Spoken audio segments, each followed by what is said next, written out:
السلام عليكم ورحمة الله وبركاته. النهارده هنعمل يوديل للصمامات. ازاي نعمل يوديل للصمامات؟ طبعا معانا الصنفرة، المعجون ده يا جماعة اهو، بتجيبوه. طبعا ده مش موجود في السوق، حاولوا تدوروا عليه. ده معجون اسمه جريندنج باست، جبته من على امازون. تمام. آه طبعا ازاي ان احنا نظبط او ازاي نعمل يوديل للصمامات دي مهمة جدا جدا. هتبقى باستخدام الشنيور طبعا، عشان ده أداة مهمة، فاحنا هنستخدم الجزء ده في الشنيور. تمام. طب ازاي نعمل يوديل الصمامات؟ عندنا طبعا الصمامات اللي احنا جبناها الجديدة بدل الصمامات التانية، عشان الصمامات اللي احنا جبناها الأولانية كانت بتسرب بنزين، فجبنا صمامات نفس الشكل. ده شكلها.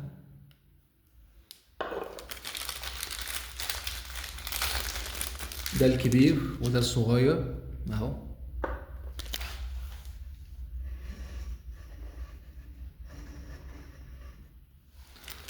خلاص. معانا الجلب بتاعتهم، 2 جلبة بالمنظر ده، هنركبهم طبعا في الاخر. المهم ان احنا عندنا دلوقتي عايزين نعمل اوديل الصباب. الاوديل الصباب هي مرحله مهمه جدا بتتعمل عشان خاطر اقفل الصباب بتاعتي، ما يحصلش تسويب بالزيت ويغرق لي غرفه الحريق.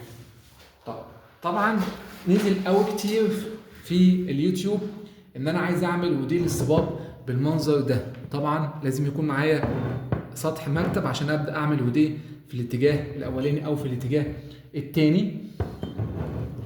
ده المعجون اهو، تعالوا نشوف مع بعض شكله عامل ازاي. هنفتح المعجون بالمفك عادي خالص. طبعا ده العلبه دي ممكن تكفيك مثلا سنه. ده شكلها ممكن تكفيك سنه، ماشي. طبعا حاجه كويسه وحاجه نظيفه ان ممكن انك تستعملها بكل سهوله. خلاص. طبعا هناخد الشنيور بتاعنا نجهزه. هنجهز الصباب. طبعا عندنا هنا الصباب الاولاني اللي هو الكبير، وبعد كده الصباب الصغير. نبدا بالصباب الكبير. طبعا الصباب الكبير هندخله هنا اهو الشكل ده. ده شكله. هنعمل له دي عشان ما يحصلوش اللهم صل على رسول الله، ما يحصلوش تسويب بعد كده. خلاص. ده هيكون شكل الودي، هيكون بالمنظر ده مع الشنيور بالمنظر اللي انتوا شايفينه ده. خلاص. هناخد هنبدأ ناخد معجون الودي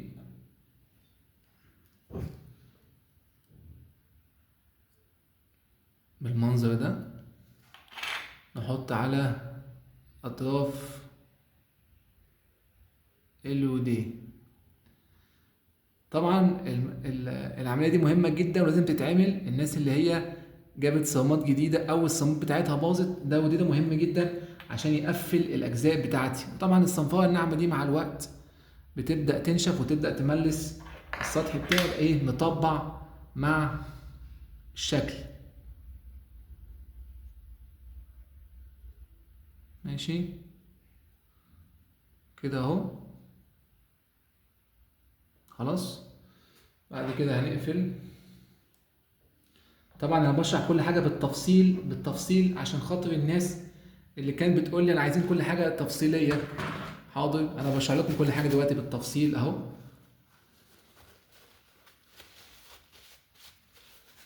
ماشي. بعد كده هنبدا ننزل الصباب بتاعنا اهو. هنبدا ننزله. بعد كده هنبدا بالشنيور من تحت ان احنا نقفل الصباب وناخده ونبدا نعمل له زي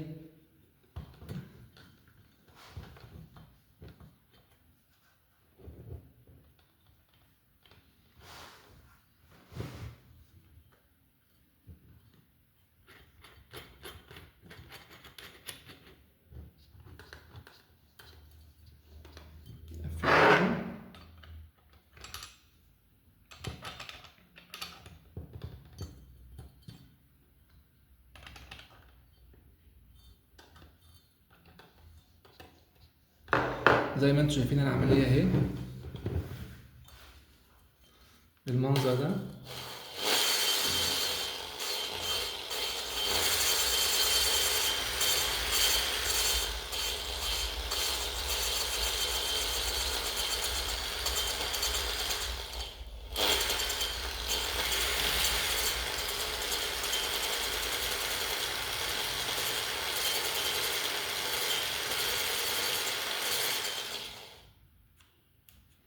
نعكس الاتجاه التاني.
نبدأ نفك دي.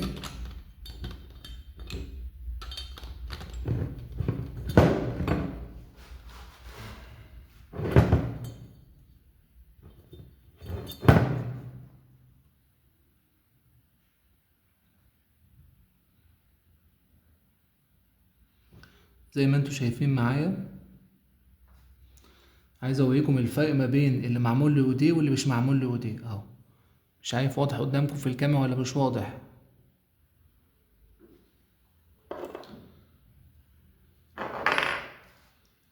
هنبدأ نمسح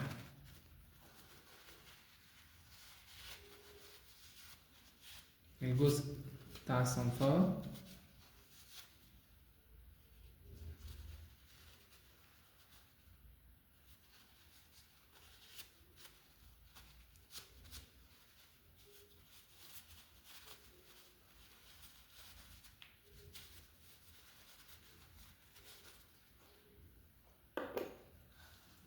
زي ما انتوا شايفين الشكل عامل ازاي، شكل مختلف خلاص.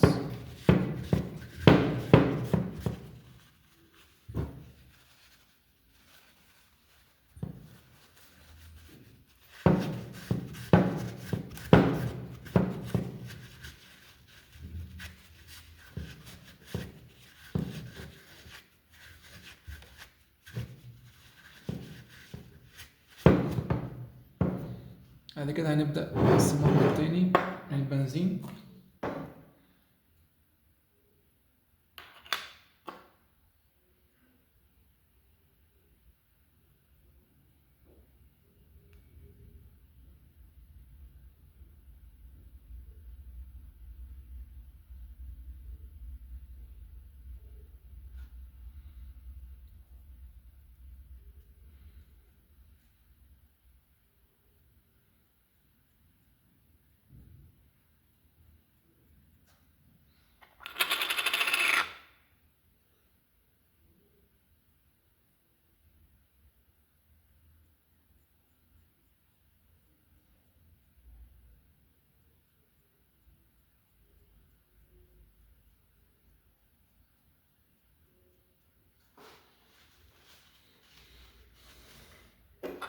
نقفل علبتنا الجميلة، نحط الصمام في الجزء التاني، نبدأ نعمل اوديه.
نضغط كويس.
كده خلصنا الودي.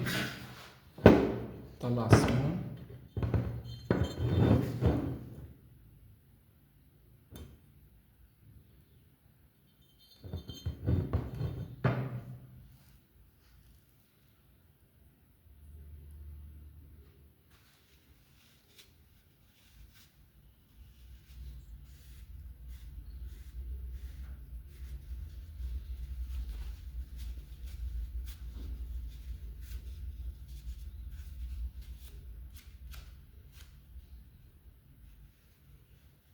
كده الحمد لله عملنا ودي للاتنين اهو.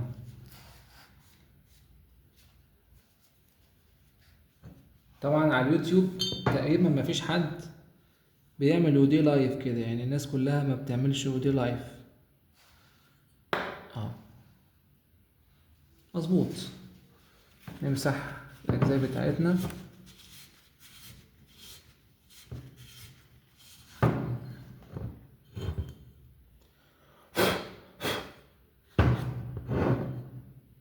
كده ودي اتعمل.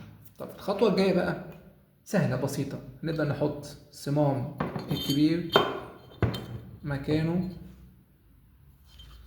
ونحط الصمام الصغير مكانه، ونبدأ نجيب حتة أو حتة قماشة نحط عليها الصمامين دول بالمنظر ده عشان يكونوا ايه، مشدودين بالشكل اللي انتوا شايفينه ده. هنفتح السوستتين الجداد.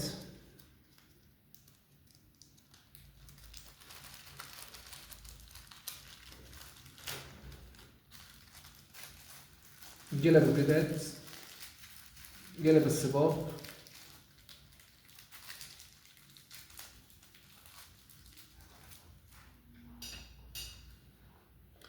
حط واحدة هنا بالمنظر ده كده.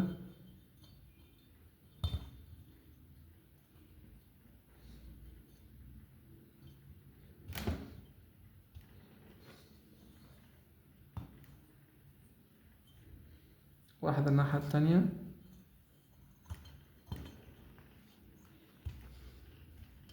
اتأكد كويس، طبعا دول بيتزيتوا خلاص. تحط لهم نقطة زيت كده عشان خاطر ايه، تبقى انت ايه قافل الحاجة مظبوط يعني. ماشي. بعد كده هناخد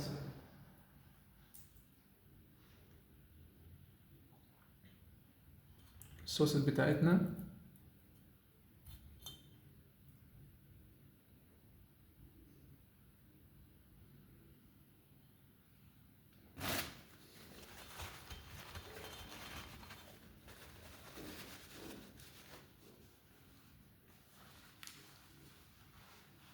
طبق.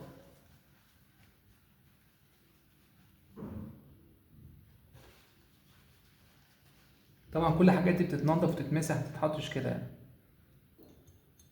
زي ما انتوا شايفين معايا كده. نحط الطبق الاولاني والطبق التاني. طبعا الناس تقول لك بقى حط لي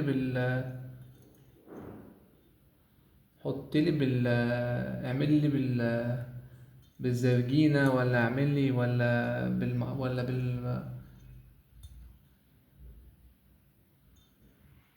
ولا بالمفك.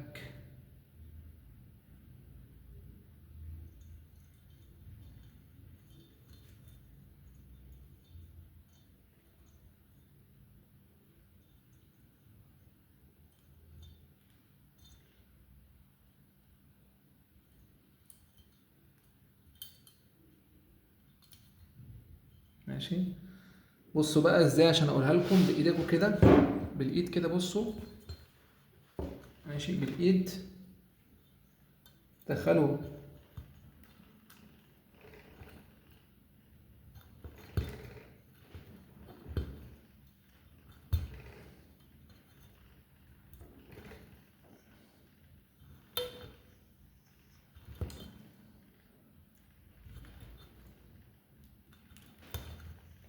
ماشي بالايد. اوكي. نفس الكلام تانية. نضغطها.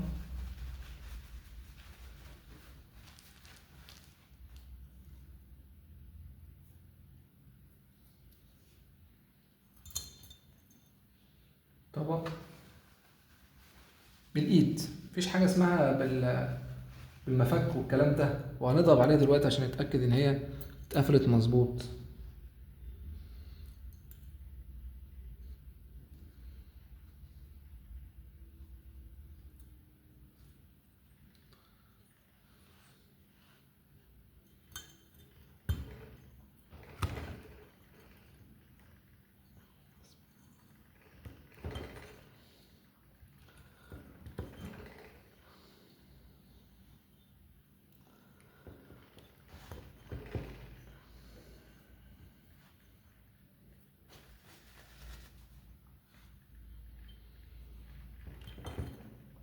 ادي واحده اهي من البيت، التانية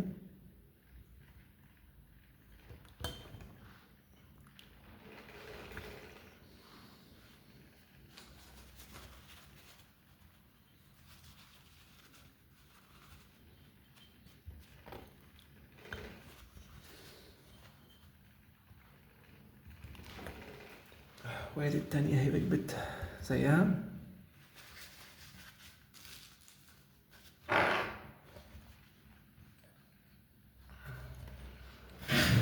يقول لك اديهم دقة بالشاكوش، اديهم يا عم دقة بالشاكوش يا سلام.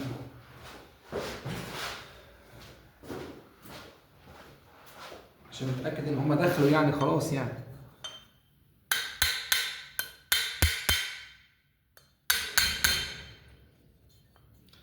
الناحية التانية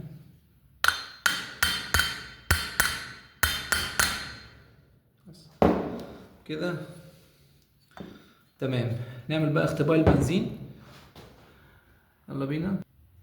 اختبار البنزين، نعمل اختبار البنزين عشان نتأكد من دي الصمامات بتاعتنا بتصرف بنزين ولا لأ. هنحط هنا وهنحط هنا، يلا بسم الله. طبعا انا ما بحبش ان انا احط ايه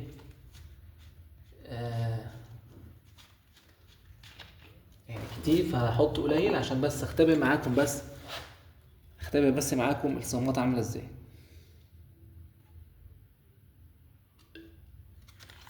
حطها كده عشان ندخل الصمام، ندخل البنزين جوه.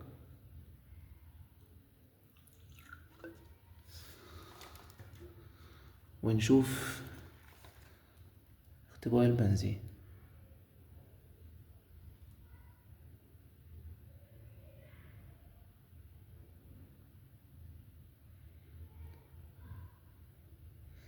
انا عايز الناس تركز تشوف البنزين اهو، الحمد لله ما بيطلعش.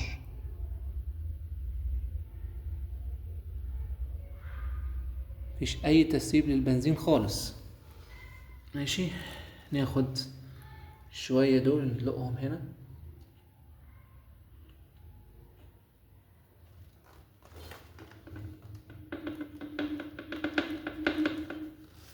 كده كده. هنمسح بالبنزين اصلا كده كده. الاختبار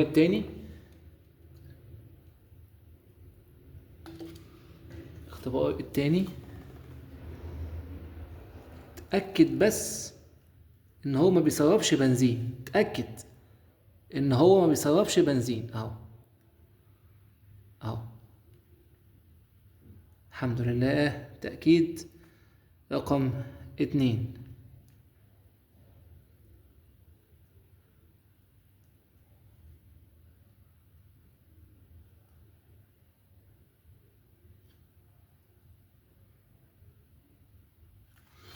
تمام.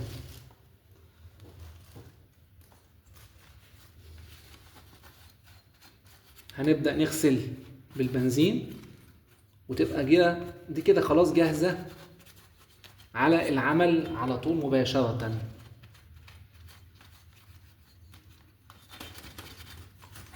كده جاهزة خلاص للعمل.